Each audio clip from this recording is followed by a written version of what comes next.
Hi, welcome to the 21st episode of the Naina Redhu experience. I have the perfect email. Someone sent me an email with some really nice questions. Nice in the sense that it's a little different and they've articulated them really well. I've never spoken about this subject earlier, and but it is related to blogging and what it is that I do. So the question that this person has asked is that they're curious about what it is like to map out my workday. So basically the questions are related to time management. The first question is, I'm reading it off my phone. How do you structure your day and how has that changed since the beginning of your blogging career? So the first thing that caught my eye here was blogging career. As a career, I haven't been blogging for that long. I mean, I never started blogging thinking of it as a career. It was just something that I did on the side. If we traveled somewhere, I would come back and I would write about it and post photos about it. Or if I did a photography gig for a client and I shot something for them, then I'd come back and write about that assignment, how it was, and post photos that I'd already given to the client. So in terms of career, I think getting paid to do my first feature on the blog, I don't even remember when that was, but I'm guessing maybe 3 years ago was the first time that started. And I have started looking at blogging a little more as work now. So I am trying to structure it, but I have started thinking about it like that only over the last 6 months.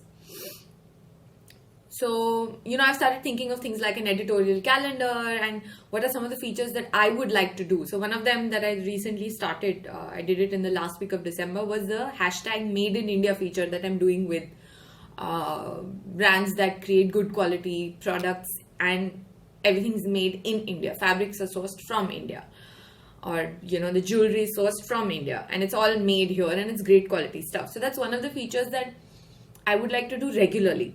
So maybe the last week of every month. Now, I think it might be a little ambitious, aiming to do it once every month, but I just got started, so I'll figure it out. That's, for me, the biggest thing in life is always like let's see how it goes. Let's see what happens, things like that. So I would like it to be a regular feature. But if not every month, I'll probably do it once every quarter, because it's a bit of a pain trying to manage logistics and talk to 10 different brands, and some will say, okay, we can send stuff to you now. Some will say we can only send it once, the new designs are out, or they don't want me to show their old work. They want only new designs to be shown. So there's always this element of back and forth and waiting, etc. So it's hard to really follow a calendar there because there are so many other people involved. So there isn't another thing that I'm doing regularly every month now is fragrance of the month, which is in its third month right now. January 2016 is the third fragrance that I featured. And I already have a fourth fragrance to feature for February. And maybe I can give you like a little sneaky peeky. Can you see? Yeah, okay, not more than that. But it's got on, and I'm really happy that it's worked, even though this is something that I wanted to do. No brands approached me. And I've already featured Hermes, I've featured Christian Dior. This month is My Burberry by Burberry, and the next month is also another luxury brand. So I'm really kicked about that. So it's that's how I work on stuff. If there's something that I enjoy doing and something that I would like to do regularly, and I see that there might be scope to do it, then yeah, I have a blogging calendar like that. But otherwise, it's more on a what comes and gets published basis and stuff that I have shot, which is obviously external. It's not an internal calendar. So if someone hires me, whenever that happens. So the first part of the question was, how do you structure your day? I don't. There's no structure whatsoever. I'd like to, and I have tried, but so far it hasn't happened. The maximum that I do now is I wake up whenever I wake up. I sleep 8 hours, if not more. I'll wake up in the morning, and the first thing I do is I have this thyroid supplement that I take. So that's the first thing I do. It's supposed to be taken empty stomach. Then I get out of bed. I change into, day clothes, like I'll wear a formal shirt or trousers, jeans. I'll still be wearing slippers. But most of the time I wear stuff like this because there are people coming in all the time, couriers, brands sending stuff, my own stuff that needs to be shipped out, things like that. And then I fix myself a mug of coffee, I'll eat a banana, I'll eat a couple of sunny side up eggs, coconut water, and then I'm at my desk. I'll probably have checked email and Twitter by then, because Twitter is like the phone is the first thing I pick up from my bedside table. And I've looked at Twitter. I would have already posted one Instagram photo from one of the features that I've done on the blog. So it's not a defined thing, but it's become like a habit now. So I do that when I wake up, and then the day progresses depending on it's a little more reactive than proactive than I'd like it to be. But I think one of the advantages there is that because I've been around for so long, I get a lot of inbound inquiries and I can afford to be reactive. I do try to be proactive also. So if I like the Made in India feature now, and I'm looking for brands, and there are a lot of people who don't know about me, right? So if the brand doesn't know about me, so I try to send them introduction emails. I try to tell them this is the feature that I'm doing, and would you be interested in participating? If yes, let me know, and then I'll send you more details. So this is something that I try to do. I'm always looking for new brands. So every time I get a fresh crop of 5 to 10 references, I email them, and then they email me, and it kind of goes on from there. So that's, and then evening at around 5 o'clock, I start having this like, ooh, maybe I've been sitting for too long. Maybe I should go for a walk. So I'll put on a podcast on the phone, wear my walking shoes, and just fuck off in the society and just walk. And then I come back and dinner. But usually around 4 o'clock. So what I do is 12 to 4, Monday to Friday is when I'm usually available on the phone. If someone needs to call me, that's the time to call me. I make that very clear in all my emails where we're initially finding out how I should be communicated with. I prefer email. I don't like phone calls. So between 12 and 4, if I get phone calls, I usually take them if I'm not doing something else. But 4 to 5 is when I'm like, okay, let's wind this down. And 5 o'clock, I just want to shut off my computer and just read a book, or the boy sits right next to me. We'll watch something on the computer. We'll eat something, or I'll go for a walk. Or I try to chill after that. I try really hard not to work unless there's a story that I have to do and it has to get out by tomorrow and it's just really last minute. Then I can work 3 days at a stretch without sleeping. I have done that, but not in a long time. So there's no structure as such. I think it's just what I'm comfortable with and what it has turned out to be over the years. And my own goals keep changing. Like, the blog, what I'm doing with it right now, what I used to do with it 2 years ago, they're very different things. Okay. The second question is, do you set up daily deadlines for yourself, or do you build your schedule around the bigger deadlines that arise from outside sources, like collaborations with brands or events you plan to attend? No, there are no deadlines. So sometimes I'll work with a brand that says, okay, for example, we have a pop-up coming up in the last week of January. So can we do a story around this? So then I would ideally like to do it at least a week before the actual date of the pop-up, so do a shoot and put it on the blog. So that then there's some advantage that the brand gets, that I'm, sending some people their way, or people know about what the pop-up is going to be. So there can be a deadline like that. Then things like my fragrance of the month gets published every second Friday of the month. So that's a deadline that I need to keep track of. And I try to plan at least 2 months in advance, which is why for February I already have the fragrance of the month. I still need to figure out for March, and I will write to a brand that I have in mind that I still haven't written to. Same way for my Made in India thing. But again, because I'm figuring it out right now, I don't really know if every month I can do one story. But ideally, I'd like to do it by the last week of the month. I also have these videos that I do, which I try to do. I have done it so far. This is the 21st episode. I want to release one every Wednesday at 9 a.m. India time. So I'm always looking for content to put in the videos, especially. I don't want to just be a talking head and just, talk. But I would prefer if I get questions that I can answer them. But there have been times where I've just literally just sat and talked about something I wanted to talk about. So these are the 3 things which actually have deadlines right now. I probably started thinking about this only in the last 6 months. But apart from that, the other thing that I have deadlines with is my Eyes for Street Style. I post about 2 photos every day on the blog. And the last photo will get published on the 1st of February, and I don't have content after that. So I need to plan that out. So that's kind of like a deadline that I need to. So I'll probably go somewhere and shoot street style there and then get photos and schedule them for the next 2 months, 3 months, depending on how much good content I get. So these are some of the deadlines, but client assignments, especially when I'm shooting, my photo deliverables are 7 to 10 days from the day of the shoot. So once I've given all the files to the client, that is when I blog about the assignment. So I did Swarovski recently with Manish Arora. I shot in Vogue Eyewear, the thing that they did with the bloggers. That had a blogging component deliverable as well as a photography deliverable. So once the client had done their thing, that's when they got back to me saying, okay, now you can blog about it. So it depends. Mostly it's external, yeah. I mean, and I need content for the blog. Something or the other is always happening. In terms of events, I don't attend branded events unless I'm paid to attend those events anymore. So then that becomes a gig, which depending on what the scope of the project is, I might blog about it or I might do social media, etc. But again, it's unless it's paid, I don't do blog posts for events. And if I do, then usually I'm very happy to come back from the event, sit down, edit the shit and just put it out. I don't mind doing that instantly because I think there's a certain thing about, the immediacy of blogging and for someone to see, oh, this is what happened at that event that just happened like 4 hours ago. Or even if it was just 2 days ago. So I think that gets more responses from, the audience that's looking at the blog or that's looking at my social media. So I like to do that. Also, if I've done 10 stories on the blog in 10 days, then I plan my social media in a way that one photo from that story gets published every day till all the photos are done. So these are things I think I've kind of come around to now, but I never really thought about it as a structure earlier.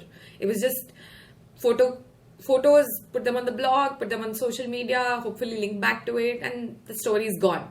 But now I try to do a little more where I'm posting just one photo every day. Like the Manish Arora story has like 100 photos. So the photos are going to be posted for 100 days. And I think that's great for a story because you keep reminding people that this is something that you do. So these kind of things I think I've figured out in the last 6 months maybe. I use CoSchedule for scheduling all my social media. And I can use it from within my WordPress blog. So that's a huge plus. I use the paid version, of course. I am hoping for them that they will put thumbnails that I can choose from instead of going through click, next photo, because when there are 100 photos, it's a pain to click 80 times to reach the last photos. Okay. Third question is, are there any trends in self-discipline you find are lacking in the online community? And what are some of the bigger mistakes newer artists should avoid making? Look, I can't really talk about self-discipline about others self-discipline because I suck at it. So I don't know. I mean, I think you need to see what I think about blogging right now, especially in India, is that most of the bloggers are doing what everyone's doing.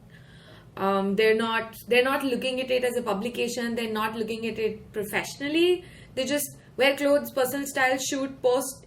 That's it. So there doesn't seem to be an end goal. Where is all of it going? So I think the self-discipline should more be related to your business goals. If you're looking at it as a business, are you doing it professionally? Are you just doing it as a part-time hobby? I think it comes across to the viewer. If you're not doing it seriously, it feels like you're being a little flippant and it's like chal raha hai to chal raha hai. So I think I would comment on that. But in terms of setting up a schedule and a calendar, I think that's pretty obvious that most of them don't have it. There are some who do, and it's very obvious that they do. What are some of the bigger mistakes newer artists should avoid making? Artists, I don't know in terms of schedule what you can control, because if you're doing it professionally, a lot of it is also dependent on what gigs you have from clients, so you can't really define a calendar there. But if you're talking specifically about blogging, and if you're looking to do it in the long run, you are going to start out with a let's see, experiment with it, how it goes, etc. But at some point, you need to come to a decision on what are the stories that you want to do regularly. So there needs to be some sort of an editorial calendar. Even if it's not a branded piece, you need to, I think, blog at least once a week about something. You need to, because I think it is important to be consistent with your blogging over a long period of time to show that you are serious about it. so that's one of the things I think early on bloggers don't really look at. They just look at, अरे यहाँ से कपड़े मिल गए, यहाँ से ये मिल गया, blog post करो, end of it. Discipline in the sense of whenever you do a blog story, then you write to the brand and say, hey, these are the links where the blog post is. These are the social media links that I've shared. So these are things that you need to do if you're looking at it as a business. It's the same with photography. It's not just when a client says, oh, shoot this for us, I shoot it for them. I need to be professional when I'm shooting it for them. Once I'm back at my desk, how I did the photos, I send the photos to the client. Sometimes if I've had an exceptionally good assignment, which was also it was like really A-star, A+ from get-go. Sometimes as a compliment to the client, I will actually print a physical book of photos from that gig and send it to the client. This is also budget dependent. So if it's like a gig for 1 lakh, then it's not going to happen. But if it's a larger gig and the client is amazing, then yeah, I do that as well. So this is something you need to figure out. I didn't start doing it the day I started. I figured it out after maybe 6-7 years of shooting professionally that, okay, this could be a nice thing to do. Okay. Next question. Lastly, do you prefer to keep a tight schedule during the week, or do you like to give yourself room for experimentation? Look, I don't have a schedule. What usually happens is that by the time it's Saturday and Sunday, I have this amazing idea that I need to do something about, but then it's Saturday, Sunday and no one's working, and I don't want to work on a Saturday and Sunday. So I end up writing stuff that is not brand related, but it's something that I want to write on the blog, and I'm trying to write more now. Or I'll record a video that, oh my god, Wednesday is coming and I need to record a video so that I can edit it and upload it and publish it. But it's just there is no schedule. There really is no schedule. I try to prioritize time with my friends and my family. So you will find me having lunch with somebody. I'm out, or I'm trying to, spend time with myself. So I'll go for a walk, or if I want to cook for myself at home, I'll do that. But I really try not to just be at my desk from, morning till night. I usually come to my desk by 12 and I'm done by 5. I'll still be on the phone. That I can't escape because I love Instagram and I love Twitter, and something or the other is always going on. But there is no schedule. Suddenly someone will say, oh, let's go out of town for 4 days. And I'll be like, fine, let's do it. So unless there's a client gig that, I can't miss, I don't care. I mean, I've got street style going on the blog anywhere. So that's cool. That's going on. There's some content coming up. 3-4 days going out, just picking up your bag and just fucking off. I have no issues with that. I've done it so many times. So no, there is no tight schedule whatsoever. Everything can wait. Nothing is more important than my own well-being. So there's that. Okay, so these are the questions that they have about time management. And honestly, I don't think I'm really good at it. I think I just look at it more as, is this interesting? So my goal these days is that regardless of whether it's a proactive inquiry that I send to a brand or it's something that the brand sends to me, my first question is, do I want to do this? Does this sound like fun? And if my brain has even an iota of doubt that this is not going to be fun, I don't do it. So that's kind of what my self-discipline is, I guess. I'm not really... Time management, look, the problem in a country like India is that ideally I would like to charge for my time, but it's really hard when there's no value for human life in this country. Then expecting people to pay for my time is a little far-fetched. It works sometimes because the other person is a professional, they get it. So for me, those are bigger concerns than things like how I manage my hours and my time management, etc. I have a lot of free time. I like that. I prefer that. To just stay in bed for 16 hours at a stretch and just do nothing and vegetate. I like that. It gives me time to think about personal projects that I'd like to do, what kind of stuff I'd like to shoot. But I'm a very go with the flow kind of person. I don't look at it as, oh, what are my goals in 2016? I'll have maybe 2 or 3 big goals. Like I really want to do fragrance of the month seriously in 2016, and I really want to pursue the hashtag made in India thing. But then no, it's not like, oh, in Jan I must do this, in Feb I must do this, and I have to plan for Valentine's Day. And no, I don't do that. Shit, there are enough people who are doing that. That's not my style at all.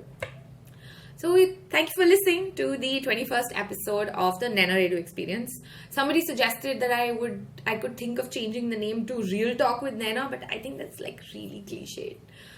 But this is fun. I mean, I still kept it up for 21 weeks, and there are people who are still listening to this shit. It's always like, oh my god, there are people who actually listen to this stuff, which is awesome.